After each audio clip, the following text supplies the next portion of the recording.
Então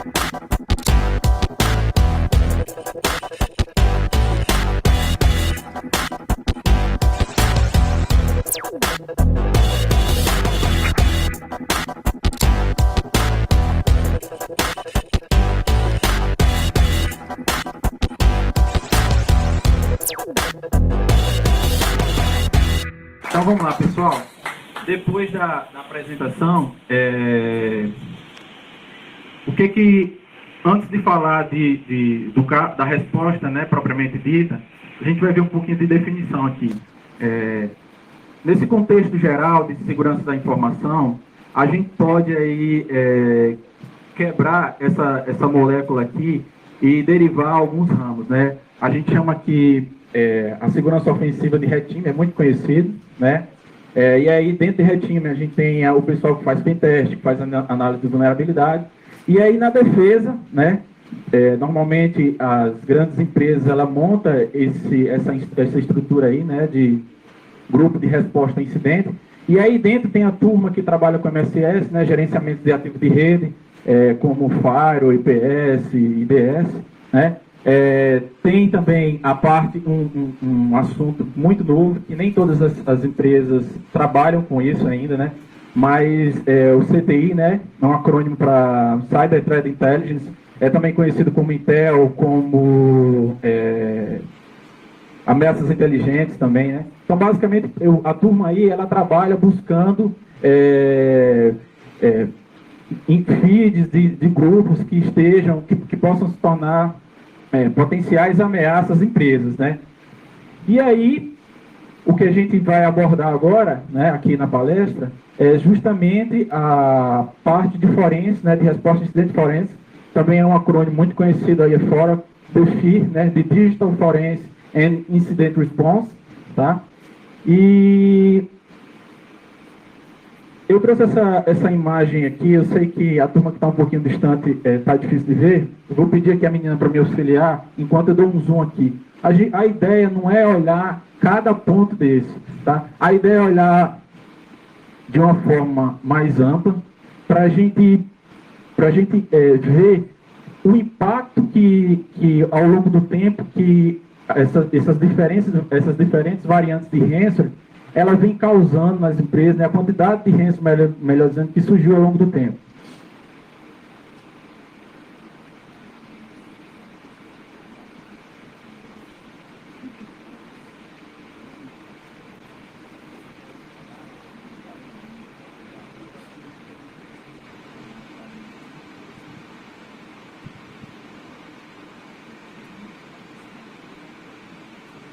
Pessoal, parece que não ajudou muito aqui, mas a ideia aqui era basicamente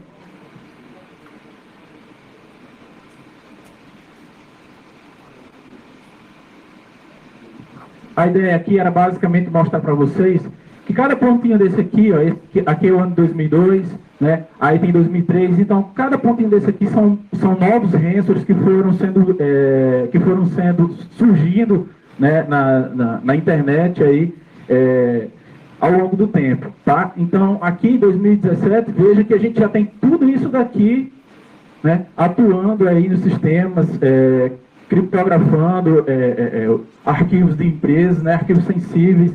E repare, pessoal, que esse tipo de ação vem dizimando muitas empresas, né?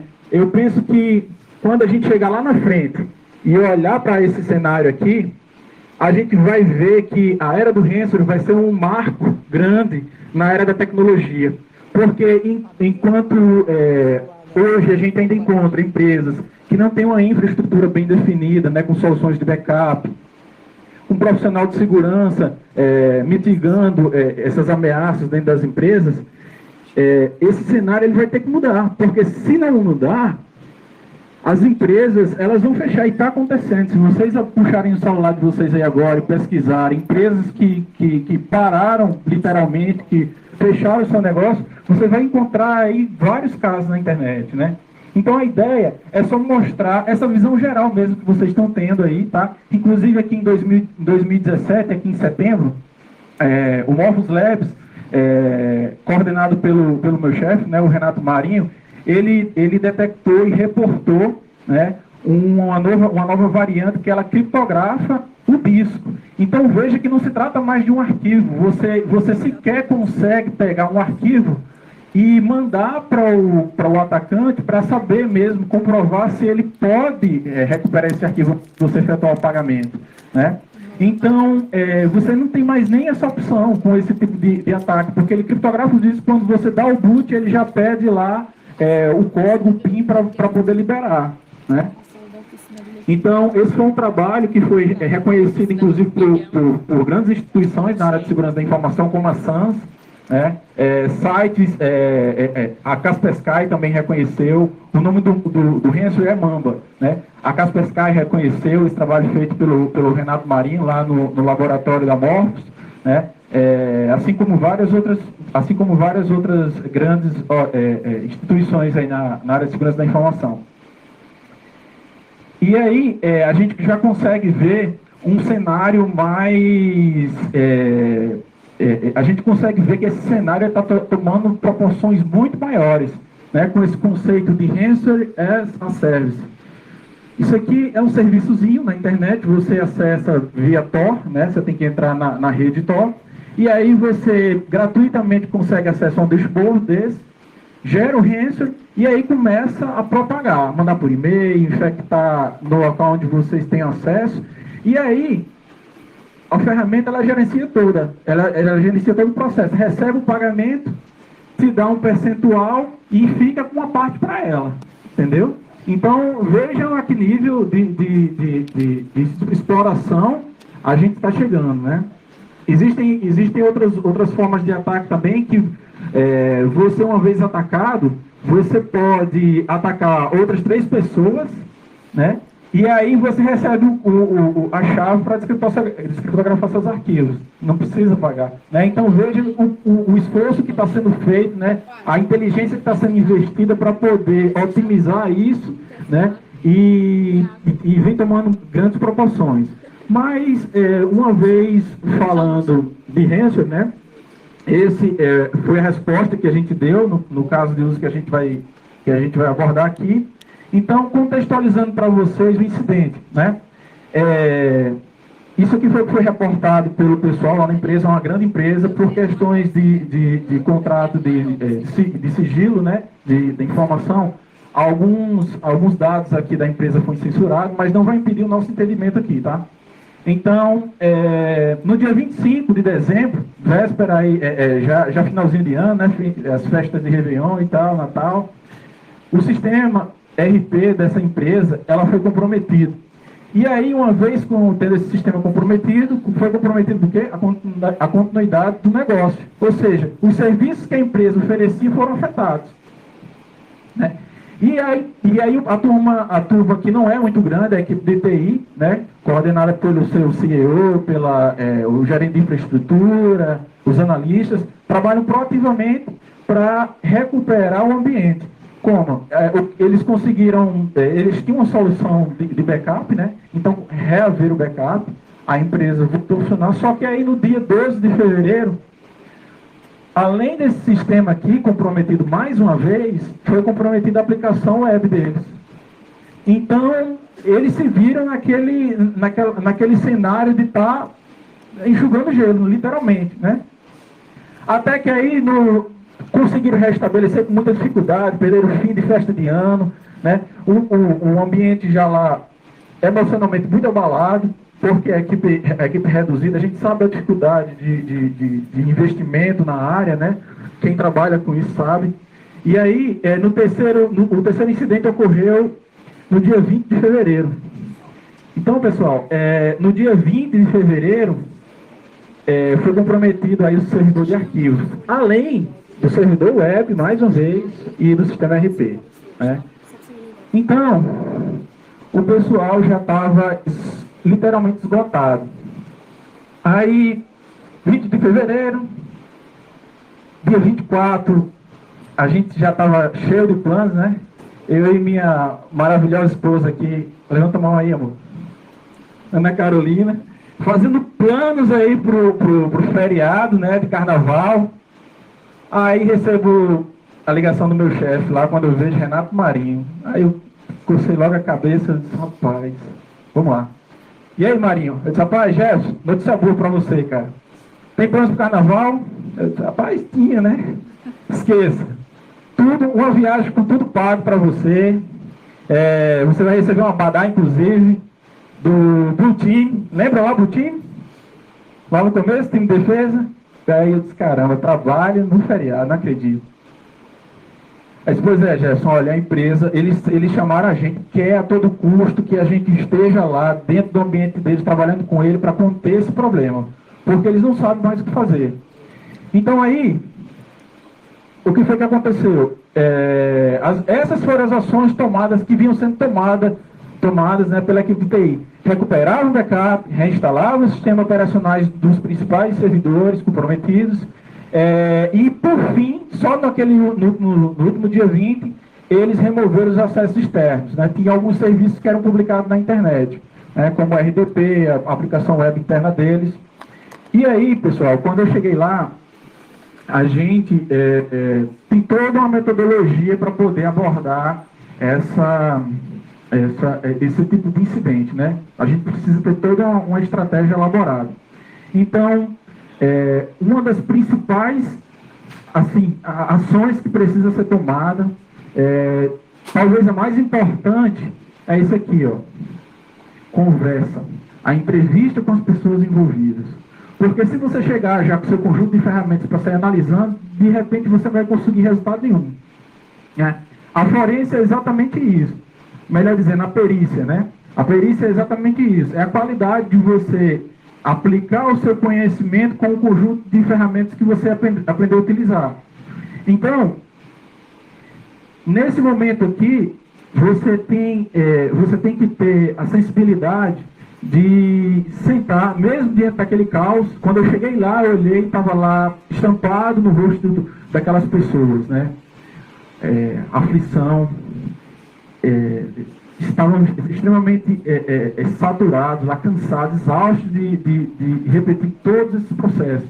Recuperar o backup, reinstalar sistemas e o problema retornando, né? O problema reincidente. Então, nesse ponto aqui, quando a gente tem que ter muito cuidado, chegou com uma certa tranquilidade, passar segurança para o pessoal, né? E o mais importante, chamar todas as pessoas envolvidas. Eu lembro quando eu cheguei lá, só quem queria falar comigo, o CEO restringiu a conversa entre ele, o gerente de infra e a mim, que estava lá como analista, né? Então, quando eu vi aquelas pessoas, eu pedi que outras pessoas fossem convidadas, qualquer pessoa que pudesse dar qualquer tipo de informação. Então, chegou um analista lá, que ele me falou um detalhe muito importante, que ele viu um diretório estranho num determinado servidor, e aí a gente começou a partir dele. Né? Então, foi feito todo o trabalho de coleta de dados, em seguida, o processamento e análise, né? Análise do processo de sistema operacional, busca por softwares maliciosos, análise dos logs, análise de faro, e aí, por fim, a gente gera um relatório, né, técnico, contendo todos esses resultados. Quando eu cheguei lá, a primeira coisa que o senhor falou, Jefferson, a gente está num combate mortal. E para mim isso não fez o menor sentido. Né? Até que, quando eu peguei o primeiro servidor, de 50 servidores que eles tinham lá, apenas 3 continham evidência. Né? Então veja que o trabalho ele foi se tornando cada vez mais difícil. E aí, quando eu peguei o primeiro servidor para analisar, eu joguei uma isca lá na área de trabalho. Alguns arquivos aleatórios, inclusive eram ferramentas que eu ia utilizar. Né? E aí, com muito receio, inclusive porque eu não sabia o que estava acontecendo, eles não detectaram que ransomware que estava sendo executado lá. E eu tive o receio de que o ransomware se estimulasse com qualquer ação que eu chegasse a executar e começasse a criptografar os demais arquivos da rede, né? Porque uma suspeita era de que o ransomware estava se propagando na rede, e aí a gente vai lá na frente analisar isso.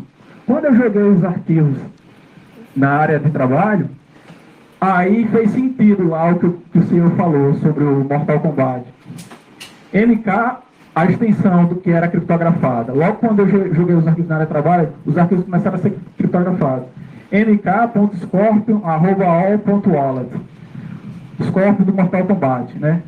E aí, seguindo o processo que estava executando em cima daqueles arquivos, a gente conseguiu lá identificar o executável lendo e escrevendo arquivos no sistema. Então, tinha várias instâncias aí do processo payload 131 mmk.exe. Ele estava lendo arquivos, o que não estava criptografado, ele estava criptografando. Né? E aqui, nessa outra tela, a gente tem aqui os dois processos que é derivado desse payload 131 mmk, né? Que ele gera essa telinha no final, quando ele criptografa os dados, com as instruções de resgate do arquivo, né? E ele ainda salienta para um ponto importante, que o quão rápido o valor vai depender do quão rápido você entrar em contato com eles, né? Aí ele garante, ele dá algumas garantias, né, que você vai poder resgatar seus arquivos. Você pode mandar 3 arquivos, ele descriptografa como uma prova de que ele tem a chave para poder descriptografar. Porque o que acontece é que existem muitas variantes e a criptografia dos arquivos ela pode ser feita de forma diferente.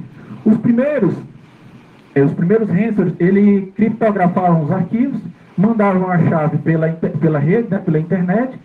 Só que se no meio dessa comunicação houvesse qualquer falha, o atacante não recebia chave, você não tinha como recuperar seus arquivos, porque usa criptografia pesada, né, AES, 250 bits, então não tinha como recuperar. Porém, aqui a chave, ela está, o código para poder gerar a chave, ela está dentro do próprio arquivo, né? Enquanto a partida existem outros tipos de ransomware que aí ele gera um código, você pega esse código, manda por e-mail para eles e aí a partir desse código ele gera a chave para descriptografar os arquivos. Seguindo aqui na nossa análise, essa é uma ferramentazinha que a gente utilizou para fazer análise dos logs, porque, pelo amor de Deus, a Microsoft precisa melhorar esse gerenciamento dos logs. É horrível trabalhar com aquilo. Então é simples, não faz nada demais, só mostra tudo clarinho aqui, você não precisa sair, né? A busca funciona muito bem, ele carrega rápido. Então, o que foi que a gente conseguiu perceber aqui? A gente aqui conseguiu perceber um brute force. Olha, várias tentativas de acesso não autorizado, certo? Falhas de autenticação. Isso daqui é um serviço do RDP. Tá? Até que num determinado momento, houve um sucesso, né, aqui na autenticação, utilizando o usuário administrator, né? Então, ou seja, o cara era administrador local.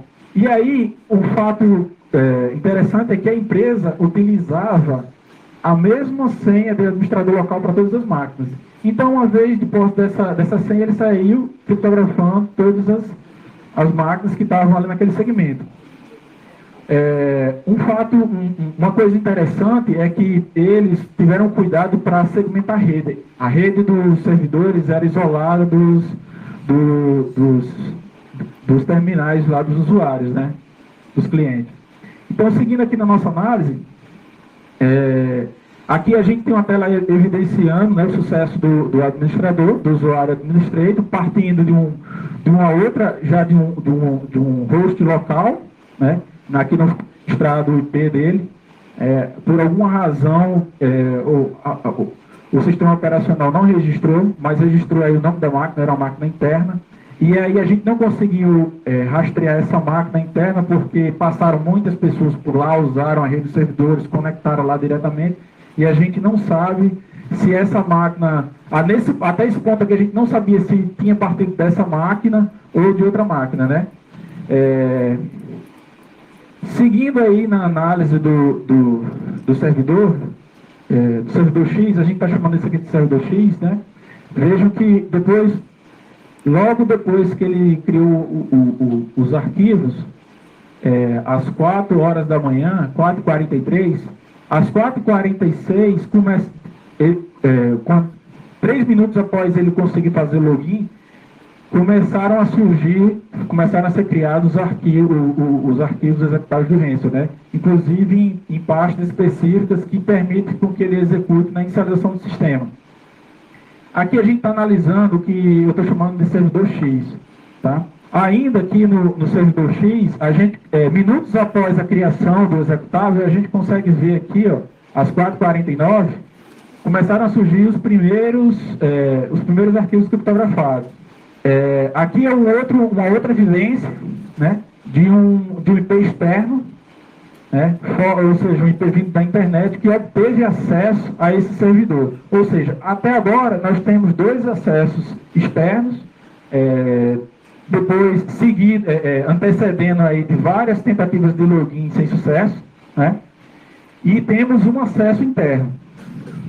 Uma vez constatado que estava sendo utilizado o serviço do RDP, a gente foi dar uma checada no Firewall, e aí lá a gente realmente comprovou que para aquele servidor existia um encaminhamento de portas, né, na porta padrão do RDP, para qualquer máquina que se conectasse naquele IP externamente, ele seria direcionado para aquele servidor da rede interna. Então a gente começou a ligar os pontos, né? E aí, fazendo análise aqui do servidor Y, da mesma forma, a gente encontrou aí os arquivos criptografados, né? No log ficaram registrados os mesmos comportamentos, né? Tentativas aí sem sucesso de login, muitas tentativas, até que num determinado momento ele conseguiu, tá? Esse acesso aqui ele foi feito a partir do servidor X. Lembra que a gente viu que o servidor X ele tinha sido acessado de uma forma não autorizada de hosts partindo da internet? Pronto. Na sequência, o servidor X começou a atacar os outros servidores da rede interna. E o servidor Y foi um deles. Aqui a gente tem a tela evidenciando o momento que ele conseguiu sucesso, né, no login. E o cenário ficou dessa forma. A gente tinha máquinas externas, com o Hansel ele tentando força bruta. Por quanto tempo a gente não sabe, porque os logs de 2016 para trás não existiam, né? Então, o que foi que aconteceu? Eles começaram, na tentativa de solucionar o problema, começaram a formatar as máquinas. Depois do terceiro incidente, é que eles se atentaram para bloquear todo o acesso externo. Depois de tentar de tudo, eles bloquearam todo o acesso externo. E aí, nesse ponto, o Hansel já estava lá dentro da rede. Ele começou a se propagar. Dois hosts externos conseguiram acesso no servidor X. Do servidor X partiram ataques para o servidor Y e Z. E do servidor Z, por sua vez, atacou o servidor Y. Fazendo uma análise aí, levantando algumas estatísticas, né, com a ferramenta Shodan. Para quem não conhece, o Shodan é uma ferramenta que escaneia a internet aí, né, enumerando vários serviços. E aí foi possível encontrar aqui aproximadamente 3 milhões de dispositivos com esse serviço aberto direto para a internet. Então todos esses hosts aqui eles estão passíveis de sofrer esse ataque, né? É um ataque lento, mas que ele vai utilizando o dicionário e uma hora ele vai conseguir ter acesso. Inclusive a senha que era utilizada lá, eu não me recordo agora, mas tinha um formato de uma letra, se eu não me engano era o V ou era o W no teclado. Então incluía aí caracteres especiais, né, números, letras. Então não era uma senha relativamente fácil de quebrar não, tá? Analisando aqui, restringindo aqui a estatística ao nível nacional, foi possível aí constatar aproximadamente 114 mil hosts com esse serviço aberto para a internet. E aí, a gente agora, antes de mostrar para vocês aí o processo de análise desse Hansel que nós fizemos, eu queria falar um pouco sobre o processo de análise, né? Essa palestra aqui eu achei interessante porque ficou bem em sintonia com a palestra anterior, que é o Lucas, né? Então, no processo de análise, basicamente a gente segue aqui essa rotina, né? Inicialmente, a gente busca checar aí as assinaturas do Hansel, de saber se, por meio da assinatura, se ele já foi estudado por alguma outra empresa, né? E aí a gente submete ele a ferramentas aí disponíveis na internet que usam diversas bases de dados de antivírus para poder fazer essa verificação, né, como o vírus total. Seguindo, é feita uma análise das strings, né, é possível extrair informações importantes aí das strings, né. Na sequência, identificar os métodos suspeitos. Vamos supor, você tem uma calculadora lá. E aí você está vendo que essa calculadora está acessando o RDP de fazendo discovery na rede, tentando acessar o RDP. É um comportamento, no mínimo, suspeito para um software de calculadora, né? Então, quando a gente identifica esses métodos dentro lá da chamada de funções que chamam esse tipo de procedimento, aí a gente começa a jogar no bookmarking, né? E aí, na sequência, a gente faz o disassembly, desmonta ele, né? Um passo interessante aqui é submeter a uma sandbox. Na sandbox, ele faz tudo isso aqui, ó, daqui para trás ele faz, de uma forma dinâmica, né? Veja que os 3 primeiros passos lá, eles estão incluídos na análise básica. Esses 2 passos seguintes, aí a gente já está na análise estática avançada. Com a análise básica, com a análise dinâmica básica, a gente submete ele a uma sandbox, que nada mais é do que uma máquina isolada, né, no ambiente controlado, e onde você vai submeter ali o Hansel e analisar o comportamento dele. Tá? E aí, por fim, a gente faz o debug, né? Ou seja, a gente faz análise do Hansel em tempo de execução. Então, eu já tinha pesquisado ele na internet e eu vi que outras empresas já tinham feito uma análise desse Hansel, né? Uma análise de baixo nível. Então, não tinha muito sentido a gente se aprofundar nisso, não. A gente só precisava mesmo corroborar isso, né? Se certificar de que os resultados da análise eram parecidos. Esse aqui é o ambiente da Sandbox, né? A gente, quando submeteu o Hansel, ele já começou a criptografar os arquivos. Está aqui a extensão dele, né? mmk scorpion@wall.com.org. Aqui a gente tem as assinaturas dele, né? Por meio delas você pode fazer buscas aí em ferramentas disponíveis na internet para identificar se já existem estudos a partir dele. O atacante ele não se preocupou muito em impedir que fosse feito qualquer tipo de análise no Hansel. O executável não estava compactado, nem tampouco obfuscado, né? São técnicas utilizadas para poder esconder o comportamento do Hansel, né? Então, seguindo aqui na nossa análise, nas strings foi possível identificar elementos importantes aqui, né? Como, por exemplo, esse arquivo que é criado no diretório C. Um dos diretórios é criado com o nome Crisis. Crisis é um Hansel muito famoso e que, inclusive, esse Hansel é uma derivação desse Crisis, né? Na análise comportamental, a gente começa a ver os arquivos criados, os executáveis, e aí, depois que ele cria todos os executáveis, ele começa a criptografar os arquivos, ó, dessa linha para baixo, já são arquivos que foram criptografados. Analisando agora os métodos, né, que ficou registrado pela Sandbox, aqui a gente tem o momento em que o executável é criado, né, ele cria os arquivos aqui em diferentes unidades, joga o conteúdo lá do executável. Aqui a gente, analisando as chamadas do sistema, a gente tem aqui as chamadas que criam as entradas do registro do sistema operacional. Nesse momento aqui são as chamadas que criam as instâncias, né, dos processos do sistema operacional, ou seja, efetivamente nesse ponto o Hansel já está em execução.